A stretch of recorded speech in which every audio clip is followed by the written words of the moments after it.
Hey you! Thanks for tuning in to another episode of Killer Bites, a show where we talk about true crime while cooking. In this episode, we're going to be talking about the mind-boggling disappearance of Cheryl Miller and Pam Jackson. As much as we love to know the answers to everything, sometimes cases go cold without us ever finding out what actually happened or where the victims are. When two South Dakota teenagers named Cheryl Miller and Pam Jackson went missing in 1971, tens of years passed without any real clues surfacing. But one day in 2013, a case would finally be solved when a local noticed something sticking out of a nearby lake. Keep watching to find out what it was. In May of 1971, Cheryl and Pam were headed to a big end-of-year party. Those last days of school vibes are just unmatchable. Like cupcakes in class, signing people's t-shirts with Sharpies, and writing hags on everyone's yearbook. Remember? Have a great summer?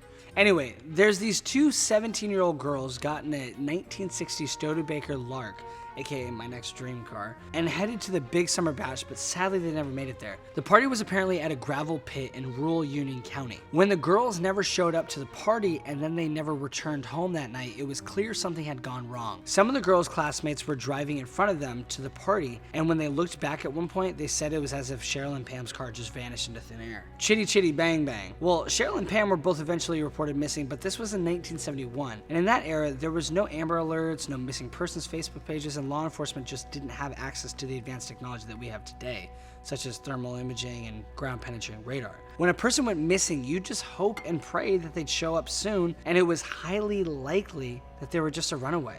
Cheryl and Pam were both teenagers who probably had hopes and dreams of moving to a big city, so who knows if they just took their Studebaker Lark to New York or LA without telling anyone. So at this point, Cheryl and Pam are missing, but foul play wasn't even really a thought running through the police officers' heads. Most people believe the girls must have gotten lost and possibly drove off a dead-end road into the Missouri River. But when investigators searched the river and nearby roads, they were unable to find any evidence of the girls or the car. The other main theory, which we've already covered, was that they ran away, but both families were adamant that Cheryl and Pam weren't the types to just leave like that. Pam's older sister even pointed out the fact that Pam didn't pack any of her clothes or medication. So if she did leave town, it wasn't a planned event and definitely wasn't on her own accord. In the beginning stages of the investigation, the cops didn't do much of anything. And even worse than that, they didn't really keep track of what they did look into. Witness statements weren't logged, detailed notes weren't made, and there wouldn't really be any good files for future detectives for reference. Most of the search parties at the time were hosted by friends and family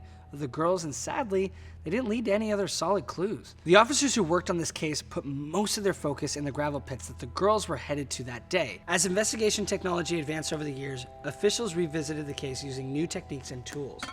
They took 3D pictures of the gravel pits, searched the area with ground penetrating radar and metal detectors, and even considered using sonar, but again, they were really only looking in the area surrounding the gravel pits. Days turned into months, months turned into years, and years turned into decades. As more and more time passed, it felt like the case would go cold forever, and everyone would have to move on with their lives without knowing where Cheryl and Pam or what happened that day. But in 2004, officials got a warrant to search a farm in the area. It wasn't made public at the time, but later it was revealed that investigators were searching this specific farm because it was where their main suspect, David, lived at the time of Cheryl and Pam's disappearance. David went to school with Cheryl at one point and attended a church function with Pam. So in 1990, he was arrested and charged for assaulting and abducting a woman, which got him a 227-year sentence. So I'm sure you can guess why he was the lead suspect in Cheryl and Pam's case. During their 4-day search of David's family farm, investigators found a red purse, women's clothing, a pair of rubber gloves, some pictures and newspaper articles that seemed to relate to the case, and sketchiness of all, they found bones in the septic tank. Sounds like we have the perp on lock. And as if that wasn't enough evidence, detectives went back a few months later and found 2 hubcaps and car parts. So it's not really clear what happened in the investigation over the next few years, but in 2007, David was charged for the crime. In addition to the evidence against the criminal, a prison informant was able to get a confession out of David, and he recorded the whole entire thing. But not so fast. In February of 2008, it was discovered that the recorded confession was fake, so prosecutors dropped the charges. Oh my god, wait, what? Who is this prison informant? And maybe they were the real perp and tried to frame David for the crime. But I mean, David was going to stay in jail regardless because he was already sitting on a thick prison sentence. After the confession proved to be false, all of the other evidence followed suit. The bones retrieved from the septic tank turned out to be the bones from a woodchuck, cows, and chickens. How did the investigators miss that? I feel like chicken and human bones were much different in size. All the other pieces of evidence weren't able to be directly tied to Cheryl or Pam, so they were all returned to David's family and the case went cold again. But come 2013, there would be another break in the case, and this time it was legit. So there was a huge drought in South Dakota in 2013, and that caused water levels to reach record lows. During the drought, one of the case followers noticed wheels of a car peeking out from a nearby creek. The witness informed the police, who tried to get the car out of the water, but it turned out to be a much more challenging exhumation. Thankfully, officials were eventually able to pull the vehicle out of the creek, and it was the same 1960 Studebaker Lark that Cheryl and Pam took off in decades ago. It was in the water this whole time? Are you serious? Everyone and their mothers had searched nearby roads and bodies of water. How did they miss this? Honestly, it's not really clear since the detectives didn't make thorough notes back then, but the bottom line is the car was found, which meant the case might finally be solved 42 years later. 42 years. Are you guys hearing me right now? How wild is that? In the rusty car, investigators found 2 sets of human remains, clothing, and Cheryl's purse, which had her driver's license, some pictures, and a few notes from classmates inside. Based on the fact that Cheryl's license was in the car, investigators wanted to make sure that the bodies were really Cheryl and Pam's, so they sent the remains to an anthropology department at the University of North Texas for DNA testing. While the tests were underway, detectives in South Dakota were trying to piece together what actually happened. So when the bodies were recovered, they were in the front seat. The detectives thought that if foul play had occurred, the girls would have been in the back seat or the trunk, and their clothes would have probably been missing. The car was in third gear, the keys were still in the ignition, and according to the headlight switch on the dashboard, the lights were on. These elements were all consistent with the car accident. On top of that, there were no cans or bottles in the car that proved the girls had been drinking or anything. Well, the DNA test came back and confirmed that the remains belonged to Cheryl and Pam. After thoroughly examining the bodies, coroners determined there was no signs of foul play or inappropriate conduct. It really did seem like the girls got into a high-speed car accident that landed them in the water. One of the tires appeared to be a bit damaged, so it's possible that a blowout is what caused the accident, and the bridge that the car fell from was just built 1 year prior, so most people assume that the victims weren't familiar with this bridge, which didn't help when the blowout happened. But even still, how did no one find the girls or their car for 42 years? That's a question that remains unknown to this day, but there are always theories. The first theory is that with the construction of the new bridge, the creek was deepened significantly. Maybe the car landed in a super deep hole where it rested for years until the wheels were spotted during the drought. The second theory is that the car moved over time. Members of law enforcement as well as concerned citizens claim to have searched the Brule Creek area frequently and thoroughly.